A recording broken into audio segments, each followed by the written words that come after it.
శ్రీ పొట్టి శ్రీరాములు నెల్లూరు జిల్లా కావలి భారతదేశ వ్యాప్తంగా 77వ గణతంత్ర దినోత్సవ వేడుకలను ప్రభుత్వ మరియు ప్రైవేటు కార్యాలయాలలో దేశభక్తిని చాటుతూ జాతీయ జెండా ఎగురవేసి అమరవీరుల త్యాగాలను గుర్తు చేసుకుంటూ జెండా వందనం చేశారు. స్వతంత్ర సమరంలో అసువులు బాసిన అమరవీరుల సేవలను మరువలేనివని వక్తలు తెలిపారు. 77వ గణతంత్ర దినోత్సవ వేడుకల సందర్భంగా కావలి రెవెన్యూ డివిజన్ కార్యాలయమందు కావలి ఆర్డీఓ వంశీకృష్ణ 77వ గణతంత్ర దినోత్సవ వేడుకలను ఏర్పాటు చేశారు. పై కార్యక్రమమునకు ముఖ్య అతిథులుగా ఎమ్మెల్యేసి దగ్గుమాటి వెంకటకృష్ణారెడ్డి పాల్గొని స్వతంత్ర సమరంలో అసువులు బాసిన అమరవీరులు త్యాగాలను గుర్తు చేస్తూ వారికి నివాళులర్పించారు. అనంతరం గణతంత్ర దినోత్సవ వేడుకలలో వివిధ కళాకారులచే పలు సాంస్కృతిక కార్యక్రమాలను దేశభక్తిని చాటే విధంగా ప్రదర్శించారు. కళాకారులను ఎమ్మెల్యేసి దగ్గుమాటి వెంకటకృష్ణారెడ్డి అభినందించారు.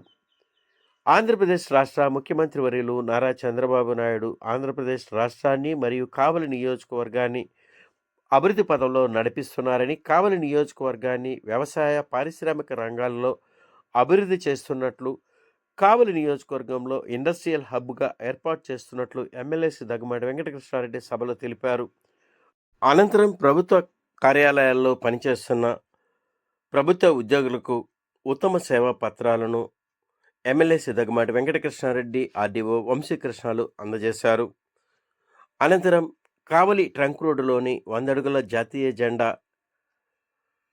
ఐకాన్ సెంటర్ వద్ద జాతీయ పతాకాన్ని ఎగురవేసి జాతీయ పతాకానికి వందనం చేశారు. 77వ గణతంత్ర దినోత్సవ వేడుకల సందర్భంగా వివిధ కళాకారులు పలు సాంస్కృతిక కార్యక్రమాలను దేశభక్తి చాటే విధంగా ప్రదర్శించారు. పై కార్యక్రమంలో వివిధ శాఖల అధికారులు,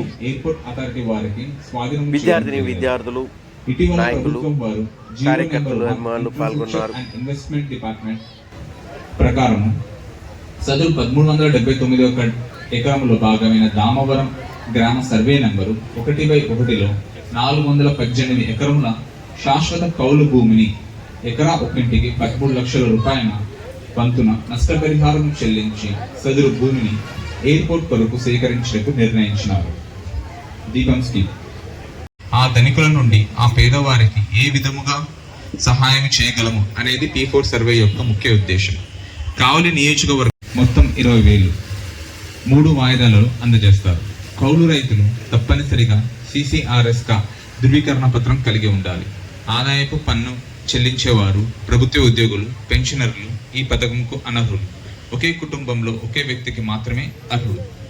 కులాలు లేదు, మతాలు లేదు, వర్గాలు లేదు, ప్రాంతాలు లేదు, అందరూ ఒకే యూనిఫామ్, ఒకే షూ, ఒకే డ్రెస్సు, ఒకే అన్నీ ఉండాలని ఒక దృఢ సంకల్పంతో ఈరోజు ఎడ్యుకేషన్ మినిస్టర్ అయినటువంటి శ్రీ నారా లోకేష్ గారి ముందు చూపుతో ఈ రాష్ట్రంలో తల్లికి వందనం పడుతుంది. అదేవిధంగా అన్నదాతలు కొదవలేని భారతదేశంలో ఈరోజు అందరూ కూడా 3 పూట్ల నోట్లకి చేతులు పోతున్నాయంటే అన్నదాతల కష్టం. ఎండనక వాననక పొలం గట్టుల మీద తిరిగి పంటలు పండించి పండుతున్నాయో, పండటం లేదో, లాభం వస్తుందో నష్టం వస్తుందో, కానీ భూమిని నమ్ముకుని రైతు నిరంతరం కూడా రైతాంగం ఈరోజు కష్టపడి మనందరికీ అన్నం దానాన్ని చేస్తున్నటువంటి రైతాంగం కోసం అన్నదాత సుఖీభవ అందిస్తున్నటువంటి ప్రభుత్వం. ఇలా 1 కాదు 2 కాదు, రాష్ట్రంలో ఉన్నటువంటి ప్రతి వర్గానికి కూడా చేయూతనిస్తూ ముందుకు పోతున్నటువంటి తరుణంలో ఈరోజు వారి ఆచరణలతో, వారి సూచనలతో, వారి యొక్క సూచనల మేరకు కావలి ఎమ్మెల్యేగా మీ అందరి ఆదరాభిమానాలతో నేను గెలిచిన నాటి నుంచి నేటి వరకు ఈ 18 నెలల కాలంలో అవినీతి రహితమైనటువంటి పరిపాలన అందిస్తూ ఎక్కడ కూడా అవినీతికి తావు లేకుండా నేను కానీ, నా ప్రభుత్వ యంత్రాంగం కానీ, నాతో పాటు ఉన్నటువంటి నాయకత్వం కానీ ఈరోజు నిరంతరం కూడా కావలికి అభివృద్ధి కోసం కృషి చేస్తున్నటువంటి తరుణంలో కావలి మున్సిపాలిటీ ఈ రోజున మన కావలి అనేది అగ్రికల్చర్ కానీ ఇప్పటి వరకు కూడా అగ్రికల్చర్గా ఉన్నటువంటి ప్రాంతం.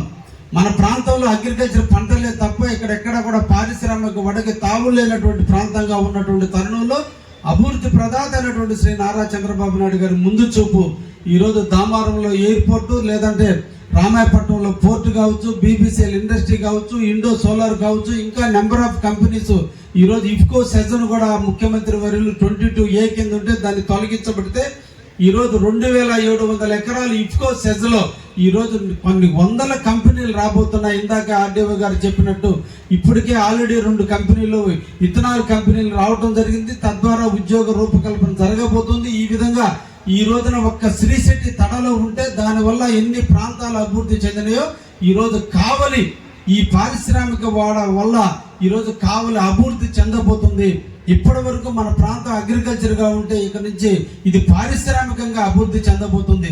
ఒకవైపున అగ్రికల్చర్, ఇంకొక వైపున పారిశ్రామిక ప్రగతి జరిగే టైంలో రైతాంగానికి చేయూతనివ్వాలి, పారిశ్రామిక ప్రగతికి చేయూతనివ్వాల్సినటువంటి బాధ్యత, కర్తవ్యం నాకు ఉంది. కాబట్టి ఈ రోజు అన్ని రంగాలుగా ముఖ్యంగా కావలి పట్టణం అభివృద్ధి చెందాల్సినటువంటి అవసరం ఉంది. ఎంతో మంది మహానుభావులు కావాలని ఎదగడానికి కృషి చేసిన సందర్భంలో జేబీ కాలేజ్ అధినేత అయినటువంటి దొడ్ల రామచంద్రారెడ్డి గారు కావలిని ఒక ఎడ్యుకేషన్ హబ్గా తీసుకొస్తే కావలి వైశాస్ అంతా కూడా వ్యాపారాలు విస్తరిస్తే వాళ్ళిద్దరు ఫలితం కావలి ఈరోజు 85,000 ఓటర్స్తో 150,000 మంది జనాభాతో కావలిలో ఎంతో మందికి ఉపాధి కలిపేటువంటి పరిస్థితులు ఉన్న తరుణంలో ఈ రోజు ఇంకా కావాలని అభివృద్ధి చెందడం కర్తవ్యంగా భావించబట్టే మున్సిపాలిటీని ఈరోజు ముందుకు తీసుకుపోయి రాష్ట్రంలోనే ఒక ఉత్తమమైనటువంటి మున్సిపాలిటీగా ఎక్కువ నిధులు తెచ్చి కావాలని అభివృద్ధి చేయడం జరుగుతుందనే విషయాన్ని కూడా ఈ రోజు గణతంత్ర దినం రోజు చెప్పుకోవడానికి చాలా ఆనందంగా కూడా మీ ముందు తెలియజేస్తున్నా.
भारत भक्तमन अधिनायक जय हे भारत भाग्य विधाता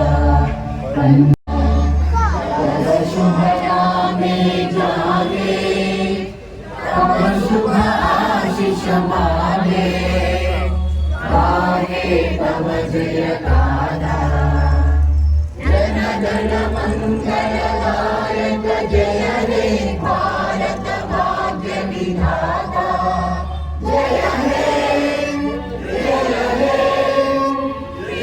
हे जय जय जय जय हे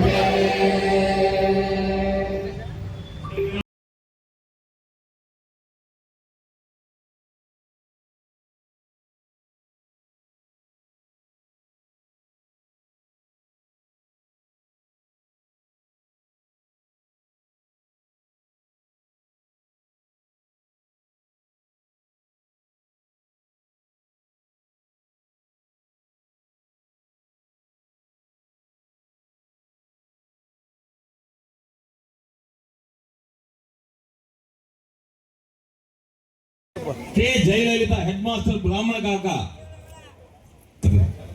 గంగపట్నం సురేంద్ర సంయుక్త సేవా సమితి ప్రెసిడెంట్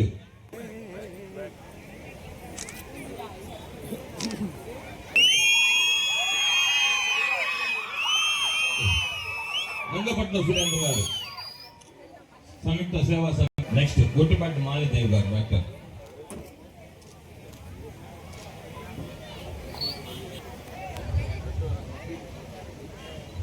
వివి Praveen DT Alluru. Next G Shravani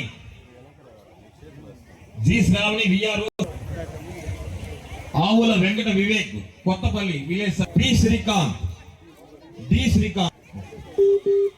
P Madhavi assistant